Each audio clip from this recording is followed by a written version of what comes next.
you'll find that it's virtually exact to the Bible that we have today, which is why you won't find a single scholar on the planet that agrees with Billy or has any idea what he's talking about here. So now that Billy is really in the hot seat, let's hear how he responds. On the text where I was referencing, actually, I was misquoted. I misquoted there. It's the Gospel of Barnabas. Okay, now, let's be charitable. So it is certainly possible that he could have misquoted the reference. The only problem is this isn't the first time that he said this, and he even said it at the beginning of the debate. In my videos, and if you listen to the podcast, the statement is according to the Sinai Bible, Jesus wasn't crucified in that Bible. And he's made this exact claim in almost every major podcast interview that he's been on. But if he really did misquote his reference, then we would expect for him to quote the Sinai Bible or the Book of Barnabas when he makes the argument against the crucifixion. So given this, I can't make sense of why he usually quotes them both as evidence that the crucifixion never happened. I'll give you one big translation that's off, is they say, well, Jesus was crucified. Whoa. Well, that doesn't exist in the Sinai Bible. What happened? It doesn't exist in the Book of Barnabas. So if I was a fan of Billy, then I would be pretty concerned that prior to this, he hasn't had a debate where someone can challenge him on his claims. And the first time that he was challenged, he basically admits that he was wrong. And this shows that he's been undeniably misleading people with this claim. But I'm sure that we could all overlook this mistake if the point about the Book of Barnabas still stands, right? Well, let's see what Wes has to say about this claim.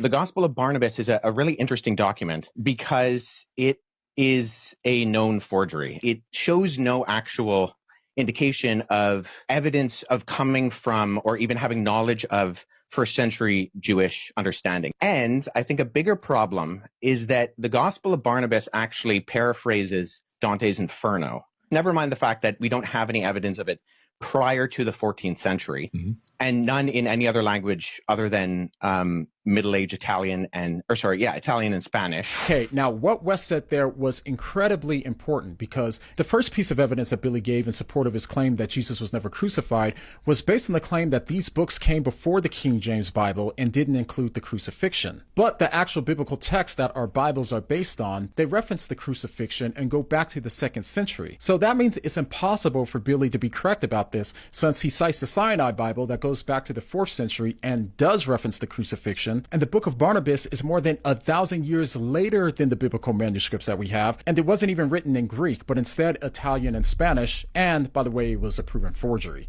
So now that Billy's back is up against the wall once again with facts that refute his claim, let's hear what Billy has to say for himself. It's a known forgery. I mean, no one's referring to the Gospel of Barnabas as anything other than... If you say it's a known forgery, yes, but I'm going to go with that. Let's talk about the Old Testament a little bit. Wait, so his response was, if you say it's a forgery, I'm going to go with that? Now, if Billy really is one of the foremost world leader in the knowledge on ancient texts and tablets, scriptures, papyruses, and cylinders, then we would expect to at least hear some response to what Wes said, since Billy's claims about Christianity quite literally depend on those facts being wrong. But sadly, it seems that Billy didn't have a response to the facts that Wes pointed out. He instead tried to move to the Old Testament, but Wes wasn't going to let him off the hook that easily. He wanted to make sure that they first discuss Billy's final piece of evidence that he gave in support of his claim, and that evidence was Jesus had a wife. If you say it's a known forgery, yes, but I'm going to go with that. Let's talk about the Old Testament a little bit and leading up into the New Testament. Well, hold on, because do you mind if I address the Gospel of Jesus' wife? Sure, go ahead. What was her name again? I'm like trying to write notes like I know what I'm doing, but I'm just curious. So the Gospel of Jesus' wife doesn't actually mention. So oftentimes what happens is that the text of the Gospel of Jesus' wife is kind of paralleled with the Gospel of Philip, which mentions that that Jesus would kiss Mary Magdalene on the mouth. The reason we know it's also not legitimate is because we can tie it directly to not copying from an ancient text, but actually copying from an online version of the Gospel of Thomas in a PDF form.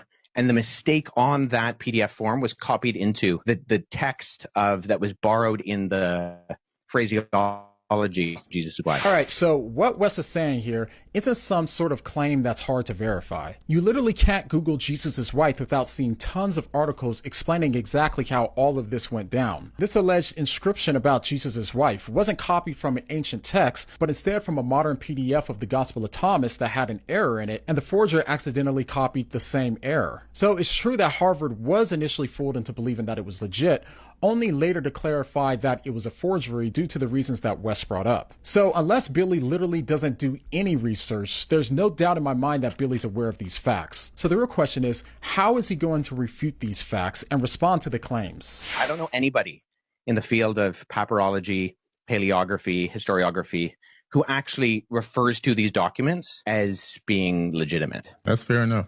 I can respect that.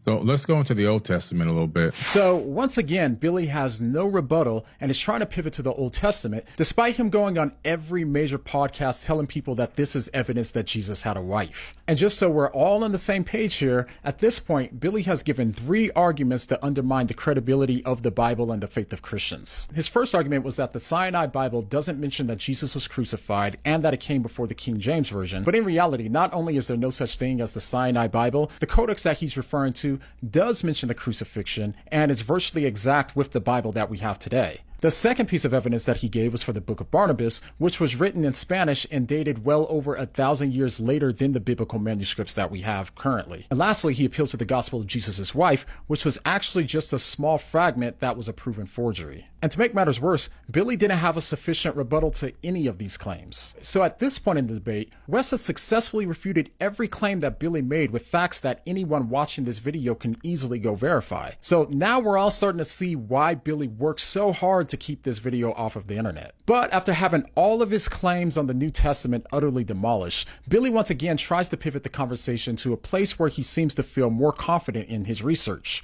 the Old Testament. That's fair enough. I can respect that. So let's go into the Old Testament a little bit. Predominantly, from my research,